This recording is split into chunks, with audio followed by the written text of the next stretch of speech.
बात आज अयोध्या की। अयोध्या वो नगरी जिसका नाम लेते ही लोगों के मन में श्रद्धा का दीपक जल उठता है। जिस राम मंदिर के लिए लोगों ने वर्षों तक इंतजार किया, किसी ने अपनी कमाई का हिस्सा दिया, किसी ने अपनी छोटी सी बचत जोड़कर योगदान दिया। वही मंदिर आज एक विवाद के घेरे में खड़ा दिखाई दे रहा है। कहते हैं रामचरितमानस में सिर्फ भगवान राम की कथा नहीं है, बल्कि मर्यादा, भरोसे और जिम्मेदारी का भी संदेश है। लेकिन जब भरोसे के मंदिर में सवालों की दस्तक होती है, तो आवाज सिर्फ पत्थरों तक नहीं जाती, आवाज करोड़ों भक्तों के दिल तक पहुंचती है। मामला ऐसा है जैसे किसी ने सोने की थाली में प्रसाद सजाया हो और अचानक थाली की चमक पर ही सवाल उठने लगे हों। नमस्कार, बहुत स्वागत है आपका। मैं हूं आपके साथ योगेश पांडे। अयोध्या में मंदिर के चढ़ावे और व्यवस्थाओं को लेकर जो गंभीर आरोप लगाए जा रहे हैं, उन्होंने राजनीतिक गलियारों में हलचल पैदा कर दी है।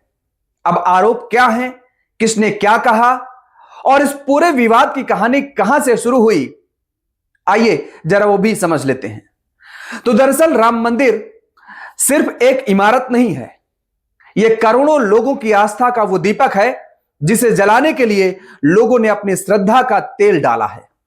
लेकिन जब किसी दीपक की लौ पर धुआं दिखाई देता है, तो सवाल उठता है कि आखिर जलते हुए दीपक की लौ के ऊपर यह धुआं आया कहां से।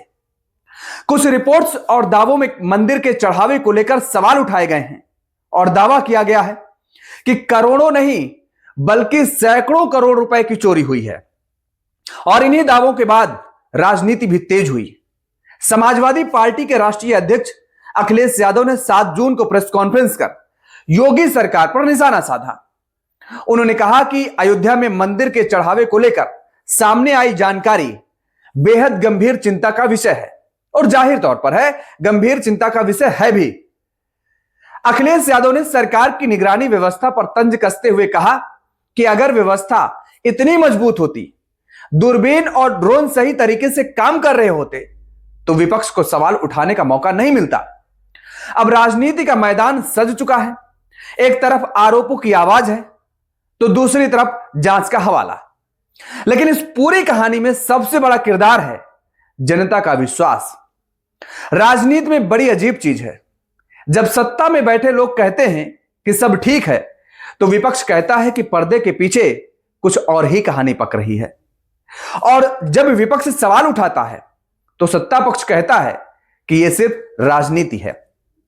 यानी मामला ऐसा हो जाता है जैसे रामलीला के मंच पर हर किरदार अपनी अपनी भूमिका निभा रहा हो, लेकिन दर्शक असली कहानी जानना चाहता हो। रामचरितमानस में गोस्वामी तुलसीदास जी लिखते हैं, परहित सरिस धर्म नहीं भाई। इसका मतलब है कि दूसरों के हित से बड़ा कोई दूसरा धर्म नहीं है। इसी भावना से लोगों ने मंदिर के लिए योगदान भी दिया था। किसी गरीब ने अपनी छोटी कमाई से दिया होगा, तो किसी बुजुर्ग ने अपनी श्रद्धा से दिया होगा। और इसीलिए सवाल सिर्फ रुपयों का नहीं है, यहां पर सवाल उस भावना का है जो उन रुपयों के साथ जुड़ी थी।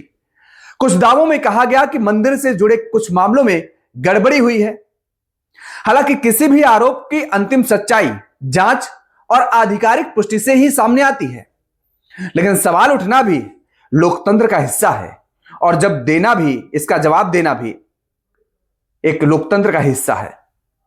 क्योंकि अगर मंदिर व्यवस्था पारदर्शी है, तो हर सवाल का जवाब उसी मजबूती से दिया जा सकता है। जैसे साफ आईने को धूल से डर नहीं लगता, वैसे ही साफ व्यवस्था को जांच से डर नहीं लगना चाहिए। लेकिन यहां एक बात और भी है जिसे समझनी होगी हमें।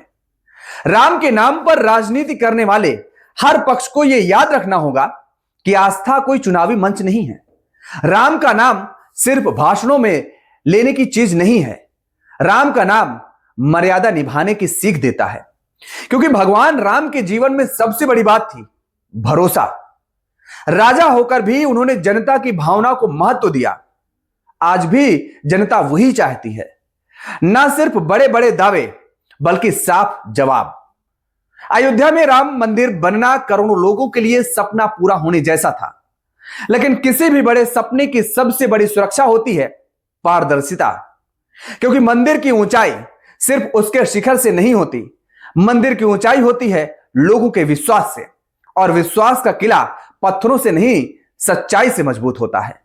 अब इस पूरे मामले में आगे क्या सामने आता है यह जांच और तथ्यों पर निर्भर करेगा, लेकिन इतना तय है कि अयोध्या में राम मंदिर सिर्फ एक स्थान नहीं है, यह करोड़ों दिलों की आस्था है, और आस्था के घर में सबसे जरूरी चीज होती है मर्यादा। तो मर्यादा के मंदिर से करोड़ों रुपए की चोरी किसने की, और पूरे मामले पर शुरुआत से लेकर अब तक क्या क्या हुआ, क्या कुछ अपडेट है, क्या चल रहा है, यदि आप जानना चाहते हैं एक और नए वीडियो में तो कमेंट बॉक्स में जरूर बताएं, और एक नए वीडियो में हम आपको पूरी कहानी विस्तार से बताएंगे।